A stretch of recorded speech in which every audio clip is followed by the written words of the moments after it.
Hi நண்பா. அரசியல்னா இதுதானா? ஆக்சுவலாக பாலிடிக்ஸில் இவ்வளோ பிரச்சனை இருக்குன்னு சொல்லிட்டு விஜயனா வந்ததுக்கப்புறம் தான் நிறைய தெரியுது.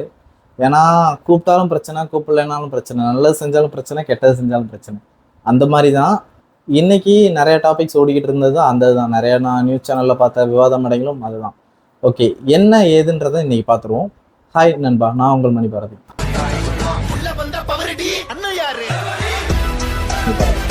ஒரு மாதம் கழிச்சு கரூரில் உயிரிழந்தவங்களுக்கு குடும்பத்தை கூப்பிட்டு ஆறுதல் தெரிவிக்கணுன்றக்காண்டி நேற்று அங்கே 33 குடும்பத்தை கூப்பிட்டு வந்து நைட்டு சென்னையில் வந்து மாமல்லபுரத்தில் ஸ்டே பண்ண வச்சுட்டு, ப்ரைவேட் ஹோட்டலில் ஸ்டே பண்ண வச்சுட்டு, இன்னைக்கு மார்னிங் போய் அவங்கள ஒவ்வொரு குடும்பத்தையும் ப்ரைவேட்டாக சந்திச்சிருக்காரு. ஸோ இதை எந்த ஒரு மீடியாலையும் கவர் பண்ணலை, அவர் அலோவும் பண்ணலை. ஸோ நான் ப்ரைவேட்டாக அவங்ககிட்ட பேசணும், அவங்ககிட்ட மன்னிப்பு கேட்கணுன்றக்காண்டி அவர் ப்ரைவேட்டாக உள்ளே போனார். எந்த ஒரு டிவிகே மெம்பர்ஸையும் உள்ளே அலோவ் பண்ணல, எல்லாருமே வெளியே தான் இருந்தாங்க. அவர் உள்ள ப்ரைவேட்டாக மீட் பண்ணி பேசினார். ஸோ இதையுமே நிறைய சேனல்ஸ் நிறையா இடத்துல பாலிடிக்ஸாக தான் கொண்டு போயிட்டு இருக்காங்க. ரைட், உள்ள பாலிடிக்ஸில் வந்துட்டாலே இந்த மாதிரி பிரச்சனைகள்லாம் ஃபேஸ் பண்ணி தான் ஆகணும். அந்த ஒரு சுச்சுவேஷனில் தான் இப்பயும் தளபதி இருக்காரு. ஸோ என்னென்ன பிரச்சனைகள் வந்துச்சு, என்னென்ன பேசுனாங்க அப்படின்றத நான் கேட்ட வரைக்கும் சொல்கிறேன். அவர் உள்ளே போய் மன்னிப்பு கேட்டதாக சொல்கிறாங்க. அவர் உள்ளே போனோடனே மன்னிப்பு கேட்டுட்டு என்னால் நேரில் வந்து பார்க்க முடியல, என்னை மன்னிச்சுக்கோங்க இங்கே வர வச்சதுக்கு அப்படின்னு சொல்லி ஃபஸ்ட்டு மன்னிப்பு கேட்டிருக்காரு. பட் அங்கே இறந்த எல்லா குடும்பத்துக்கும் என்னன்றதை விசாரித்து ஆறுதல் பெற்றிருக்கதா சொல்கிறாங்க. எல்லாருக்கும் தெரியும், ஒரு இடத்துல துக்கம் நடந்துச்சுன்னா அங்கே ஆறுதல் தான் பேசியிருப்பாரு, வேற எதுவும் டீல் இருக்காது. ஸோ அதை என்னென்னமோ பாலிடிக்ஸ் பேசுகிறாங்க. ஏன் நேரில் போய் பேசலையா, ஏன் இதில் வந்து பேசுகிறாரு, அதான் நேரில் போயிருந்தாருன்னா அங்கே ஏதாச்சும் ஒரு விஷயம் சம்பவம் நடந்திருந்தா அந்த சம்பவத்தை வச்சு ஒரு பாலிடிக்ஸ், நேரில் வரலையா அப்போ இதை வச்சு ஒரு பாலிடிக்ஸ். ரைட், எப்படினாலும் அவரை அடிப்போம்பா, எந்த சைடு வந்தாலும் அடிப்போம்பா அப்படிதான் அடிச்சுட்டு இருக்காங்க. ரைட்டு, அவங்க ஒரு சைடு பண்ணுறது பண்ணட்டும். நம்ம விஜயனாக்கு எப்பயும் போல் சப்போர்ட் பண்ணுவோம், சப்போர்ட் பண்ணிட்டு தான் இருக்கோம். ஸோ மற்ற எந்த கட்சியில என்னன்னாலும் பேசுகிறோம், பட் கொஞ்சமாச்சும் ஒரு ப்ராக்டிக்கலாக யோசிக்கணும். ஒருத்தர் இன்னும் அவர் வந்து ஆக்சுவலாக ஃபஸ்ட்டு வந்து பிரச்சாரத்துக்கு அவர் இண்டிவிஜுவலாக கேண்டிடேட்டை சூஸ் பண்ணாமல் எல்லா டிஸ்ட்ரிக்ட்டுக்கும் போய் பிரச்சாரம் பண்ண காரணம் அவரோட அந்த பாப்புலாரிட்டி, அவரோட அந்த கூட்டம். இந்த மாதிரி அவரை பார்க்கணும், ஃபஸ்ட் டைம் பார்க்கணுன்னு ஆசைப்பட்ட எல்லாரும் வந்து பார்த்துட்டு அது கொஞ்சம் குறையணும், நார்மல் ஆகணும். மற்றபடி கட்சியில் இருக்கிற யங்ஸ்டர்ஸ் மற்றவங்க வந்து பார்க்கட்டும். அடுத்து வர ஒன்ஸ் வந்துட்டு போயிட்டாருன்னா அடுத்தடுத்து வர ஃபெமிலியர் ஆயிரும் ஃபேஸ். அப்புறம் நார்மலாக வந்து பார்த்துட்டு போவாங்க. அதிக கூட்ட நெரிசல் வராதுன்றக்காண்டி தான் அவர் பிளான் பண்ணி ஃபஸ்ட்டு பிரச்சாரத்தை எல்லா டிஸ்ட்ரிக்ட்லையும் முடிச்சுட்டு அடுத்து கேண்டிடேட்டை வச்சு கொண்டு போகலாம் அப்படின்ற ஐடியாவில் இருந்தார். பட் 3 கூட்டத்திலேயே பெரிய ப்ராப்ளம்ஸ் ஆயிடுச்சு. இப்போ அதே தான் சொல்கிறாங்க, ஏன் அவர் நேரில் போய் சந்திக்கலையா, ஏன் கமல்ஹாசன் பார்த்தாரு, மற்ற கட்சிக்காரங்களாம் பார்த்தாங்க. ஓகே, எல்லாருக்குமே ஓரளவு பாப்புலாரிட்டி இருக்குது, எல்லாருமே வந்தாங்கன்னா எல்லாரையுமே குறைச்சி சொல்ல, அவங்கவுங்க தலைவர்கள் அவங்கவுங்களுக்கு ஃபேன்ஸ் பேஸ் இருக்குது.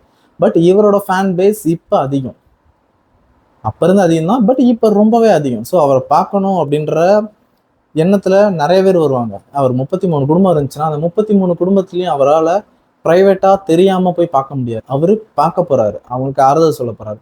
ஸோ எப்படான்னு மீடியா எல்லாமே அவரை கவர் பண்ணுறக்காண்டி எல்லா இடத்துலையும் கண்டிப்பாக ஸ்லீப்பர்ஸில் மாதிரி ஆள் இருப்பாங்க. அவர் எங்கே போகிறாரு, என்ன வராரு, என்ன பண்ணிகிட்டு இருக்காருன்னு வாட்ச் பண்ணிகிட்டே தான் இருப்பாங்க.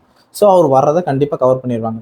ஏன் சிவகங்கைக்கு வந்தார், இங்கே வர முடியாதோம்னா சிவகங்கையில் ஒரு குடும்பம், ஸோ அந்த குடும்பத்தை பார்க்க நைட்டை வந்துட்டு போயிட்டார். பட் இங்கே 33 குடும்பத்தை டெய்லி நைட்டாக வந்து பார்த்துட்டு போக முடியாது.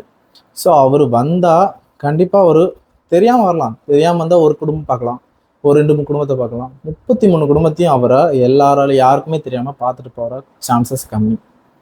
அங்கே சொன்ன மாதிரி சின்ன சின்ன சந்து இருக்கும், தெரு இருக்கும், எவ்வளவோ. நம்ம ஏரியாவில் வந்து நம்ம வீட்டு வாசலில் ஒரு கார் 2 கார் நின்றுருந்தாலே, ஏற்ற வீட்டுக்கு வந்திருந்தாலே யார் என்ன நம்ம எட்டி பார்க்குற எல்லாருக்குமே அது ஒரு மேனரிசம் இருக்குது, அந்த மாதிரி எட்டி பார்க்குற பழக்கம் இருக்குது. ஸோ அதே மாதிரி தான் அங்கே வந்தாங்கன்னா யார் வந்திருக்காங்க, என்ன வந்திருக்காங்கன்னு கண்டிப்பாக ஃபாலோ பண்ணுவாங்க. கண்டிப்பாக வரும், கூட்ட நெரிசல் மறுபடியும் வரும், அவரை பார்க்க மறுபடியும் நிறைய பேர் வருவாங்க. அது ஒரு துக்கம் விசாரிக்க போன மாதிரி இருக்காது. ஸோ அதுவும் நிறைய இஷ்யூ வரும், அதை யோசிச்சு தான் அவர் அங்கே போகல. பேசிக்காக அதுதான், போகக்கூடாதுன்ற இன்டென்ஷன் யாருக்குமே இருக்காது. அப்படி இருந்தால் அவர் கூப்பிட்டு கூட பேசியிருக்க மாட்டார்.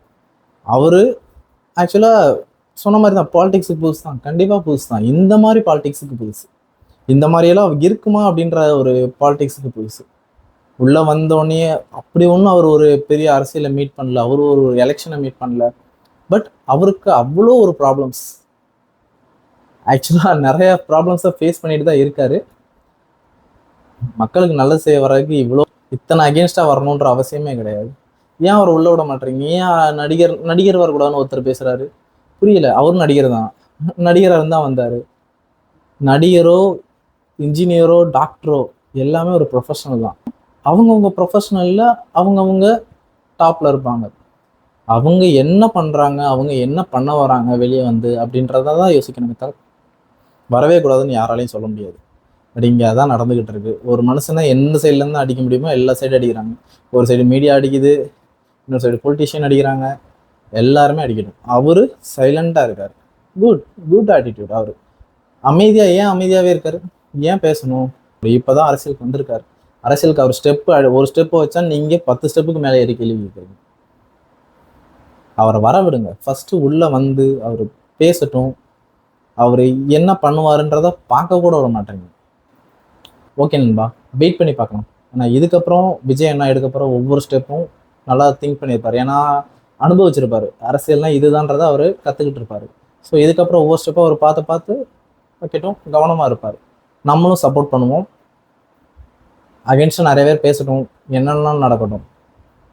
அதை நம்ம பொறுமையாக அமைதியாக இருந்துட்டு எந்த ஒரு பிரச்சனையும் பண்ணாமல் சப்போர்ட் பண்ணுவோம் விஜயநாத். ஏன்னா அவரோட அந்த ஒரு பொறுமை நமக்கும் வேணும், நம்ம எல்லாத்துக்கும் இருக்கணும். ஸோ அந்த பொறுமை இருந்தால் கண்டிப்பாக, ஏன்னா நிறையா வார்த்தைகள் கேட்க தான் செய்வோம், நிறையா விமர்சனங்கள் வந்துக்கிட்டு தான் இருக்கும். யாரையுமே விமர்சனம் பண்ணாத உலகம் கிடையாது. நல்லவராக இருந்தாலும் பண்ணுவாங்க, கெட்டவங்களாக இருந்தாலும் பண்ணுவாங்க. அவர் வர விட்டுட்டு அவர் என்ன பண்ணுறான்னு பார்த்துட்டு விமர்சனம் பண்ணுறது நல்லது. பட் அவர் வரவே கூடாதுன்னு விமர்சனம் பண்ணுறது தப்பு. நம்மளை பொறுத்த வரைக்கும் அதான். ஸோ விஜயனாக்கு எப்பயும் போல சப்போர்ட் பண்ணுவோம். அவர் என்ன பேசினாருன்னு அது தெரியல, பட் இதுதான் பேசியிருப்பார், ஆறுதல் சொல்லியிருப்பார். அந்த குடும்பத்துக்கு லைஃப் லாங்காக சப்போர்ட்டாக இருப்பேன் அப்படின்றத அவர் சொல்லியிருப்பார். ஸோ இது ஒரு விமர்சனத்துக்காண்டியே இல்லை அரசியலுக்காண்டி அவர் பண்ணணும்னு நினச்சிருந்தா எல்லாரும் முன்னாடியும் பண்ணியிருக்கலாம். பட் அவர் அதை பண்ணலை, அவர் ப்ரைவேட்டாக பண்ணியிருக்காரு. பட் அந்த ப்ரைவேட்டையுமே ஒரு அரசியல் ஆக்காதீங்க. அவர் உள்ள என்ன பேசினாரு, உள்ள என்ன டீல் ஓடிச்சோம், ஆறுதல் சொல்லிட்டாரு, வந்துட்டாரு, அவ்வளோதான். அந்த அவங்களும், ஏன்னா அவங்களும் ஒரு குடும்பத்தில் ஒருத்தர் இழந்திருக்காங்க. ஸோ அவங்களுக்கும் நிறைய துக்கம் இருக்கும். ஸோ இதெல்லாம் கமெண்ட் பண்ணி விளையாட வேணாம். அது நடந்த ஒரு பெரிய துயரம் தமிழ்நாட்டில் இந்த இயரில். ஸோ இதுக்குள்ளேருந்து மீண்டு வந்து அடுத்து என்ன பண்ண போகிறோன்றதை பார்க்கணும். ஸோ அவர் வரக்கூடாதுன்னு இப்போ தடுக்க முடியாது, தடுக்கவும் கூடாது, அது தப்பு. ஒரு மனுஷன் இந்த மாதிரிலாம் நடந்தால் வரணும்னா யாருமே அடுத்து வரமாட்டாங்க. யாரையும் வெளியவே வரக்கூடாதுன்னு சொல்ல முடியாதுல்ல. அவர் வரட்டும், அடுத்து வந்து என்ன பண்ண போகிறாருன்றதை வெயிட் பண்ணி பார்ப்போம். அதுக்கு முன்னாடி என்ன விமர்சனங்கள் வரட்டும், வந்தாலும் அதை காதில் வாங்கிட்டு சைலண்ட்டாக மூவ் பண்ணி போகும். ஏன்னா இந்த இடத்துல ஆர்கியூ பண்ணியோ சோசியல் மீடியாவில் ஃபைட் பண்ணிட்டோ இருக்கிறதுக்கு டைம் இல்லை. ஏன்னா வந்திருக்கிறது சோசியல் ரெஸ்பான்ஸோடு வந்திருக்காரு. அப்படின்றப்ப அவரே பொறுமையாக இருக்கார். ஸோ அவர் தொண்டர்கள், ஏன்னா நம்மளை யங்ஸ்டர்ஸ் நிறையா இருக்காங்க, நிறையா படித்தவங்க இருக்காங்க. பட் இந்த கூட்டத்தை தற்கொலை கூட்டம்னு சொல்கிற நிறைய பேர் இருக்காங்க. ஆக்சுவலாக யார் என்ன அப்படின்னு நாங்கள் திரும்பி பதில் சொல்ல வேண்டிய அவசியம் கிடையாது. ஏன்னா இங்கே எல்லாருக்கும் தெரியும், எல்லாரும் படிச்சு தான் இருக்கும். ஸோ யாருக்கு சப்போர்ட் பண்ணணும், யாருக்கு சப்போர்ட் பண்ணக்கூடாதுன்னு அவங்கவுங்களுக்கு தெரியும். நல்லது பண்ண வரவரை ஆதரிப்போம், ஓகேவா? அவர் வந்ததுக்கப்புறம் என்ன பண்ணுறாருன்னு பார்த்துட்டு விமர்சிக்கலாம். வர்றதுக்கு முன்னாடியே விமர்சனம் வேணும். ஸோ அவர் அடுத்தடுத்து வர்றதில் கொஞ்சம் எல்லாருமே போய் பார்க்குறப்ப கேர்ஃபுல்லாக இருக்கும். ஏன்னா இந்த மாதிரி இன்சிடென்ட் மறுபடியும் நடக்கக்கூடாது. ரசிகராக இருப்போம், அவரை பார்ப்போம், ஒன்றும் பிரச்சனை இல்லை. இங்கே இல்லைனாலும் மறுபடியும் இங்கே திரும்பி வருவார். ஒரு தடவை பார்க்க முடியலன்னா நெக்ஸ்ட் டைம் பார்க்கலாம். ஸோ அதனால் சேஃபாக பார்ப்போம், சேஃபாக அவரை வர வைப்போம், போடுவோம், நம்மளும் சேஃபாக இருப்போம். இவ்வளோதான் நண்பா. ஸோ எல்லாருமே சப்போர்ட் பண்ணுவீங்கன்னு நினைக்கிறேன் விஜயனாக்கு. ஸோ என்னோட பேஜையும் சப்போர்ட் பண்ணுங்கள். தேங்க்யூ.